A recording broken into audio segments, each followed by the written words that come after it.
Hey, running a few minutes behind. Sorry, I'm running a few minutes behind here this evening because I'm also trying to cook dinner. So um, work never ends. So I was at the hospital this evening for someone to sign a document and got home a little bit on the later side. And then my hair kind of tells you that I'm frazzled this evening. But then I also was grilling some chicken on I had some chicken on the grill, so I took that off at, like, 3 minutes until 7, so I'm running a little bit behind this evening, but I did want to get on here and talk about a couple of cases, that have been in the news, some nationally. One of them is more local to me here in Huntsville, but it has started making some national headlines, and we'll talk a little bit about that. Um, but just to get started here, I'm Tanya Hendricks. I'm a Huntsville, Alabama estate planning lawyer. And so, why is an estate planning lawyer here to talk about a couple of cases that are more on the criminal or civil side that have nothing to do with wills and trusts and powers of attorney? And that's because, one, it's just fun for me. I enjoy doing this. I enjoy looking at these cases and kind of seeing what's happening. But I used to be a prosecutor and defense attorney. I did that for a number of years. I had over 75 jury trials from the beginning to the end, probably way more than that. I just don't know how many. And then I couldn't even begin to put the number of bench trials that I've had. That just means that it wasn't in front of a jury. So looking at these cases, and they all tend to fit into some of my expertise, which was always working with abused women and children, working with trafficking victims, sexual assault victims. So these are all kind of in the realm of things that have found interesting. And so and I just love the law too. I love researching the law and understanding what's happening. So tonight I'm talking about two different cases. Um, and one of them has to do with a young girl who was in the hospital. And then another one has to do with a police officer shooting here in a kind of our Huntsville's neighboring town in Decatur, Alabama. So I'm going to talk about both of those. But before I begin, I just have to say that my thoughts, my prayers are with the people of Israel, but also Jewish people in general. I have been in touch with some of my Jewish friends, checking on them, just because it has to be somewhat. And I use the term with one of my friends. I can't imagine the fear that you must have. And her response was, "It's terrifying." And so that I think kind of sums it up for a lot of people. I think terrifying is probably the much better word to use in this situation. So my thoughts are with you all. My prayers are with you, and certainly for the people who are in Israel, for the people who have been directly affected by this, who have lost family members and or whose family members have been abducted. I mean, this is unbelievable horror and terrorism that we can't tolerate. So, my thoughts and prayers are with you guys, and I will continue to keep praying for you. So, um, on a lighter note, we are a week into the Trump gag order, and he hasn't violated it. I mean, my gosh, I can't believe we don't have a violation of the gag order yet.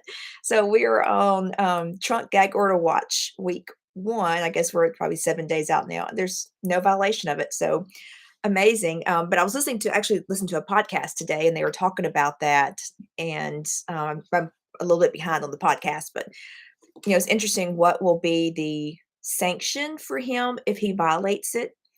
And they actually had a decent proposal, which was to move up his trial. So he wants his trial to go, as far out as possible. And they actually, on this podcast, one of the things that they suggest was maybe move it up. If he violates it, let's say the judge says, okay, well, your trial is set on this date. We're going to move it up a week, or we're going to move it up 2 weeks. And that could be the sanction, or refuse to continue it. Because the way things work is attorneys can ask for continuances for things. some things have some may just come up, like you get a trial set in something else, you have an emergency issue, you may have a personal emergency issue. So things happen, and attorneys can get cases continued for one reason or another. And so it could be the judge just says, "This is going to trial this date. It ain't getting continued for any reason." And so who knows? But that I thought that was an interesting thing to suggest as far as a punishment, because uh, is the judge really going to put him in jail for violating the gag order? I don't. That would be kind of tough. I mean, does the Secret Service have to? The Secret Service agents would have to be in the jail with him. That's not really fair to them. So anyway, we're a week into the gag order and there's been no violation, so we'll see what happens. All right, moving on, and I first want to talk about the Decatur, Alabama police officer shooting. So this happened September 29th. I think it was the early morning hours. And Decatur, Alabama is just outside of Huntsville. So it's from where I live in Huntsville, it's like a 30-minute drive. It's not that far. I do not have any inside information. I don't have any extra information. All I have is what has been reported in the news. So it's whatever's publicly available is the information I have. But I do know people over there, connected to law enforcement. But I just want to say I have no insider information at all. I just know what I have heard and seen on the news. So here is the gist of what happened. So the early morning hours of September 29th, a tow truck driver showed up at the home of Stephen Perkins. And Stephen Perkins is a 39-year-old African American male. And when the tow truck driver arrived to remove the truck that was Mr. Perkins' truck, there was some type of confrontation. And so a tow truck driver, and tow truck driver saying the truck was supposed to get repossessed. When a tow truck driver or someone goes to repossess a vehicle, they have a right to go onto your private property. They cannot break locks. They can't do certain things. But if the truck is right there in the driveway, they have the right to go and get it. What they can't do, though, is very, very clearly they cannot breach the peace. So they cannot start fight. They can't draw a gun. I mean, there are certain things that they cannot do. They cannot breach the peace, and that's the term, breach the peace. So what the tow truck driver is saying happened is that Mr. Perkins drew a gun on him, or flashed a gun to you. I don't know. I'm not gonna say drew, but he flashed a gun, I think is the actual term the tow truck driver used. So the tow truck driver went and got the police. Now, this is where I have some questions about why did he go get the police? I mean, this is so a repossession, and this is what is not publicly available. We don't know why he went. A repossession is a civil action. Law enforcement stays out of civil actions generally. There are times that they will get involved if there is some um, breach of the peace. Okay, so let's just look at a situation where um, if I own a home and I'm a landlord and I have to evict somebody, and I go and I'm taking, because in Alabama you have to go and give them notice first. So if I go and give notice, that's a civil action. That's a civil thing. Well, if while I am giving notice, the tenant then decides to hit me or threaten me or do something that crosses a line from civil to criminal, that's when the police may step in and be involved. So, but generally, if it's simply me going and saying, here's your notice, goodbye, have a great day, law enforcement will not be a part of that. But I mean, they do get, I mean, I used to do a lot of divorce work. We would have law enforcement be present when there was an exchange of property, or sometimes if yeah, particularly when there is domestic violence in the situation, then law enforcement would go to the home and be there, just kind of keep the peace whenever like the wife or the husband was going to get clothes or items out of the home. sometimes we'd have to get law enforcement involved to be there just to kind of keep the peace. So, as of right now, I don't know why law enforcement went back with the tow truck driver. I don't know if the tow truck driver wanted to press charges against this person for Mr. Perkins for flashing a gun. I don't know if the tow truck driver was trying to go back and get the truck, even though he that may not have been the best idea that night. So I don't know why he went back, and I don't know why the police went back with him. But what happened was when they got back to Mr. Perkins' home, and there was at some point, the police shot Mr. Perkins and killed him in his own front yard.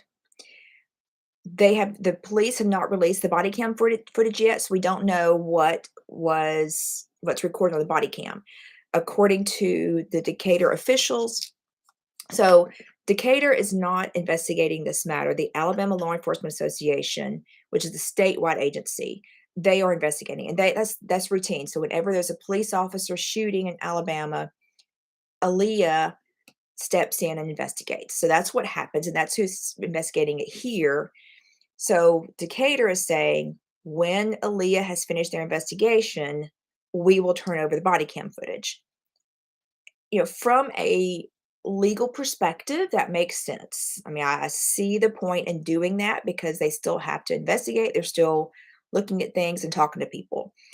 And they, depending on what the video shows, they don't want it out there in the public because it could taint what witnesses say, whether it's the law enforcement witnesses or civilian witnesses. What the video, if it's out in the public, could taint what people say when they talk to the police, and we don't want that. We want the truth to come out. So, so Decatur's saying we're going to release the video when the investigation is over or when Aaliyah releases it. But a neighbor had, I guess, like a Ring camera on their door, and so that video has been reviewed and has been released publicly. And according to the attorney for the family of Mr. Perkins, that video shows that law enforcement, I have not watched the video, but according to the attorney, the video indicates that the police shot pretty quickly, that they didn't give Mr. Perkins a chance to respond to their commands, that they just basically arrived on scene and started shooting. That's what is indicated by the law enforcement, by Mr. Perkins' family's attorney. And what I'm looking to see is what he said is that they did not give him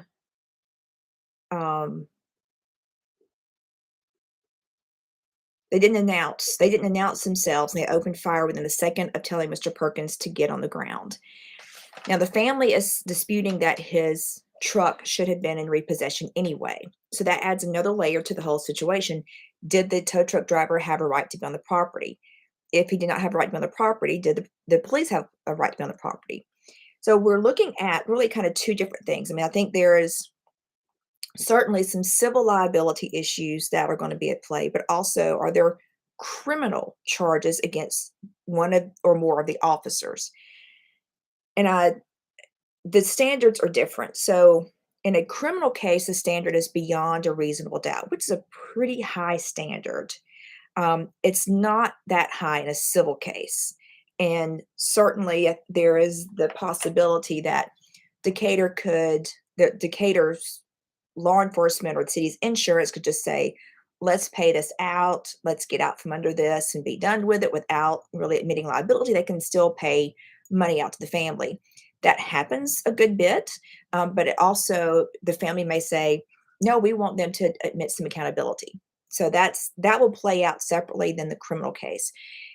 So in Alabama, and there's actually a case in Huntsville right now that there's a police officer involved in a shooting of a man who was suicidal, and this police officer went to trial. He was convicted of the offense of I can't remember if it was murder or a lesser included of murder. But he went to prison, and then on appeal, his case got overturned, and it was sent back down to circuit court, which is in Alabama, that's kind of our lower court.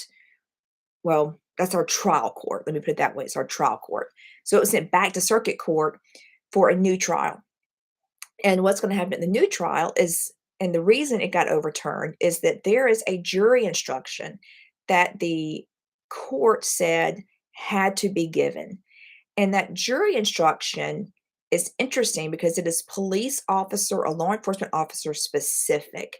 And this is, I think, the reason I'm bringing this up because it is going to matter as to this case in Decatur, as to the shooting of Mr. Perkins, and whether or not a police officer in Decatur, this Decatur police officer, will have criminal charges brought against him, or whether or not he could get convicted.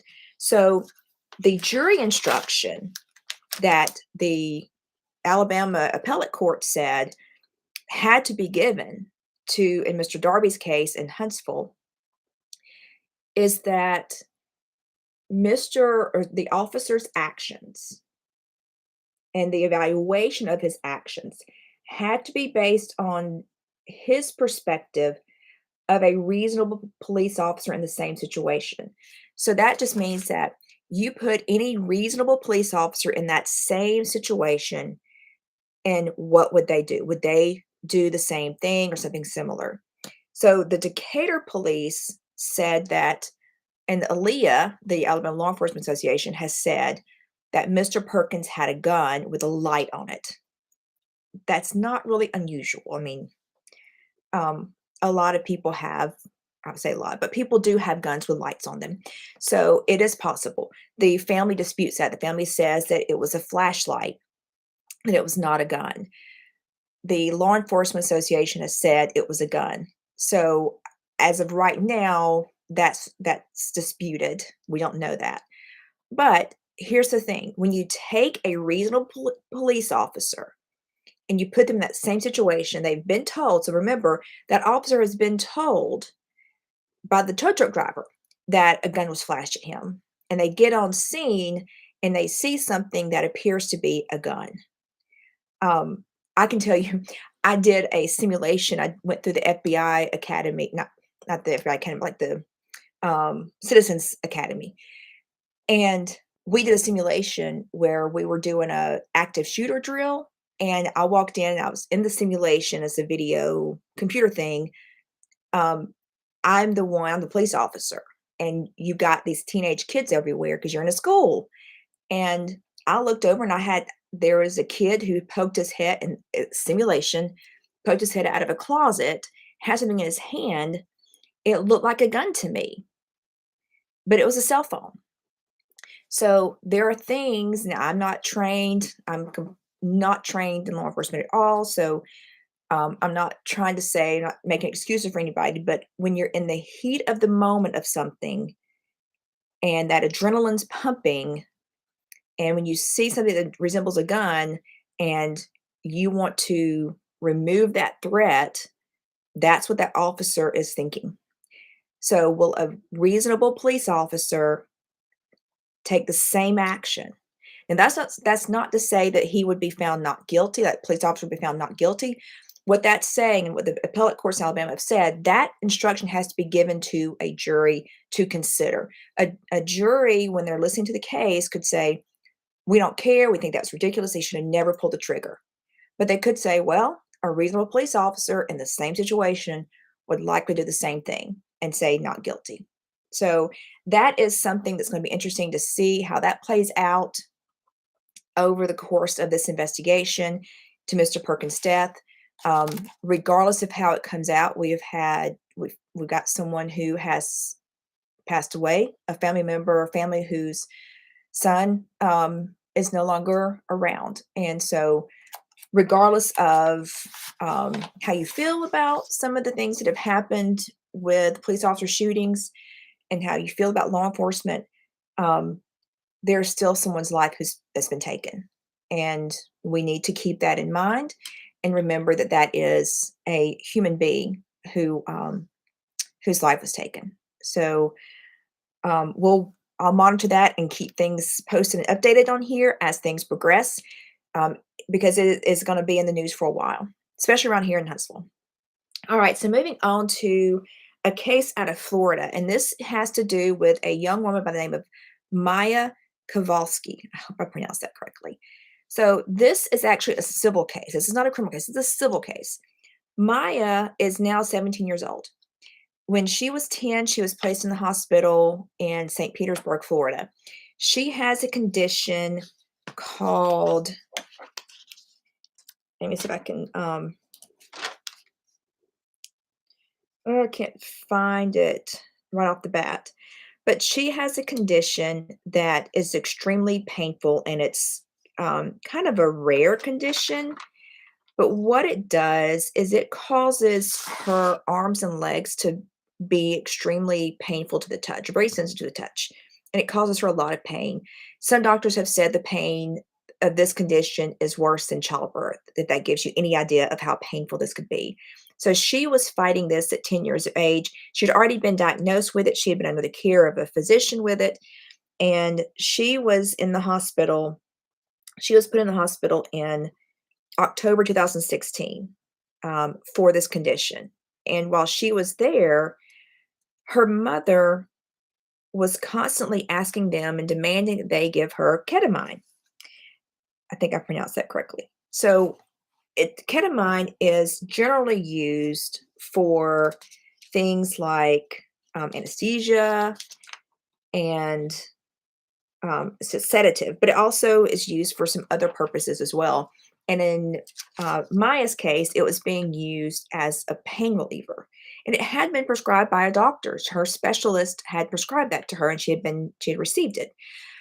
The hospital says, but the problem is she had received 55 doses over a 9-month period, which was way more than what's recommended, way more than what the papers and all the journals say should be provided. They had even taken her to, when I say they, her family had taken her to Mexico for treatment. So she had gotten a lot of this drug in her. And the mother was demanding that it be given to her because it had, and what she kept telling the doctors, it has worked. It has relieved her pain in the past. Please give it to her. Now, if you are a parent and you know that something has worked for your child, you're going to be jumping up and down and screaming, give this to my baby. Give it to her. It's worked. It's worked in the past. Give it to her. Well, the doctors were like, say, right, I'm not giving this to her. It's not within what is acceptable within the journals. Now, let me pause here and say, sometimes doctors get it right, sometimes they don't.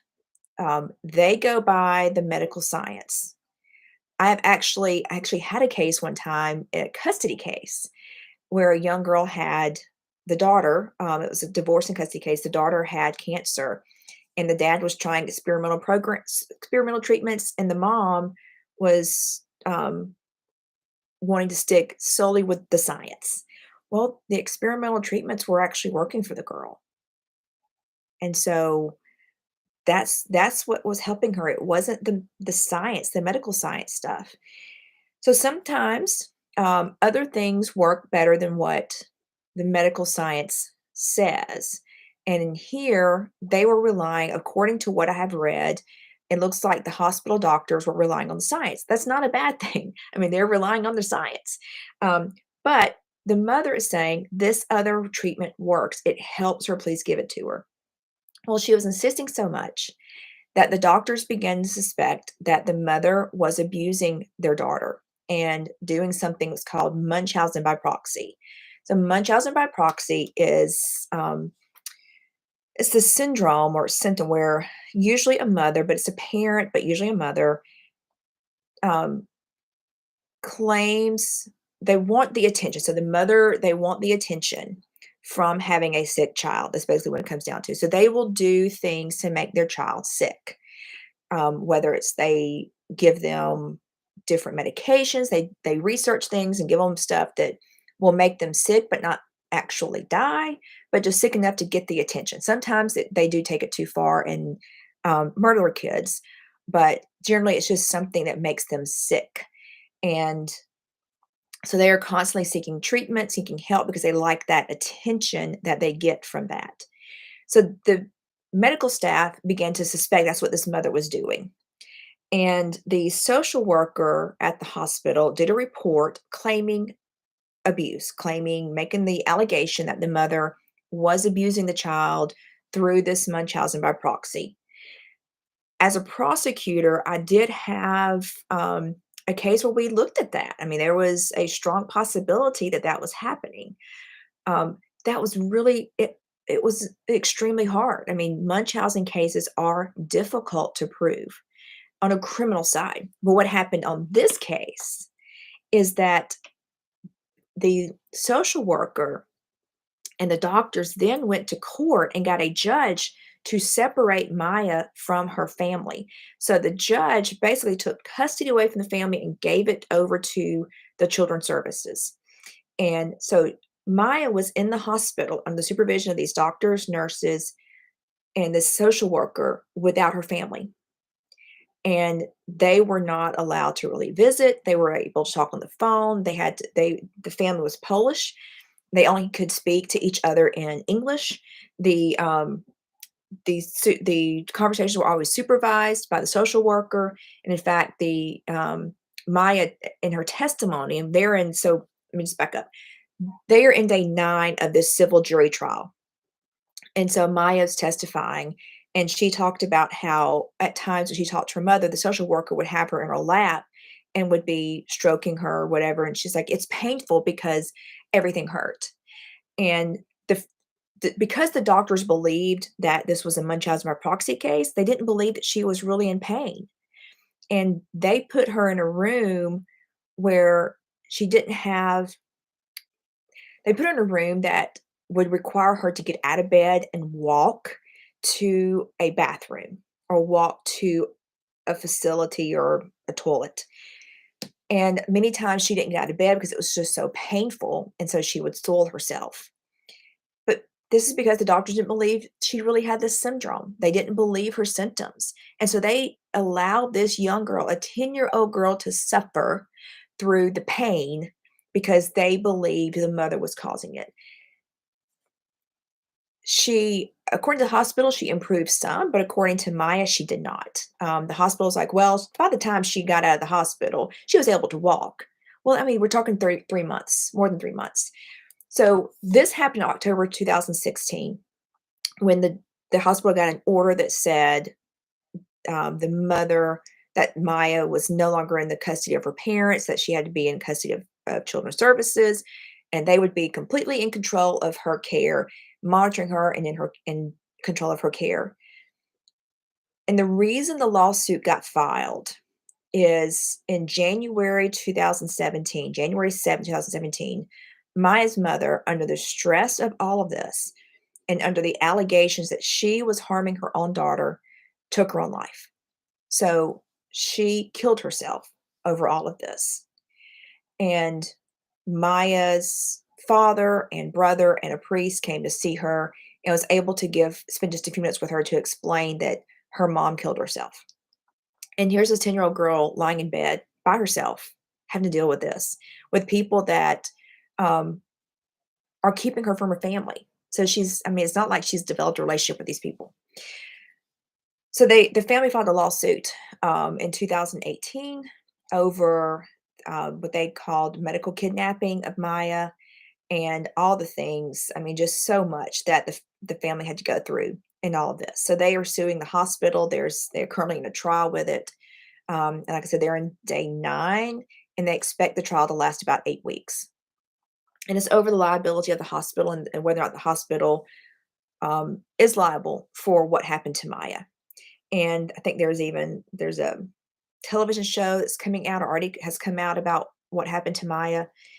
This is just an incredibly sad story. And having looked at as a prosecutor, I looked at some Munchausen by proxy cases, allegations of Munchausen by proxy. I mean, those are really very hard. I have seen, having been a prosecutor, defense attorney, worked in divorce and custody work, I have seen where social workers have overreached. I've seen where they haven't reached enough, Were they letting too much go by without some accountability? This sounds a little bit like some overreach. I don't understand why, and it may come out. I mean, we're on day 9 of the trial. There's still 8 weeks.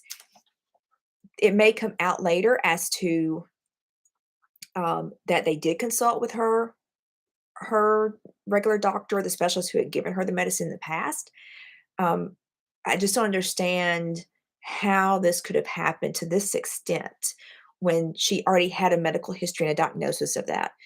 And what made these doctors that were treating her at this hospital not trust that prior diagnosis? It's all kind of mind-boggling. So we will see, and then I will say too, when it comes to children being removed from their families, it's not a quick process. So even though you might think that kids get returned quickly, they really don't. And in something like this, there's got to be a lengthy time period to monitor and see how she's doing. You would think after 3 months they would go, "Well, she hasn't really improved, so let's reunite the family." I'm anxious to see how what this timeline is gonna look like and how, the hospital is gonna show that they did the right thing for this entire period of time, because this child was stuck in a hospital for a long time without her family and then had to deal with her mother's death by suicide, without her family. So this is a horrific situation, where it sounds like a little bit of overreach, but the hospital still has to put on their case and defend themselves in this. So we will see how this all plays out and what actually happens, with the jury verdict on this one. All right. If you like this material and want to know and be kept in touch of what's going to happen, with the Decatur case, and I will also keep us posted on Maya's case, just like and subscribe, and you'll get notification of when I go live and when I post other videos. And also, if you're in Alabama and need an estate planning lawyer, call me. I'm right here. I'll be glad to help you with your estate planning needs in Alabama. But y'all have a wonderful night, and I'm going to go enjoy that grilled chicken that I took off the grill and ran in here to get online. Y'all have a great night.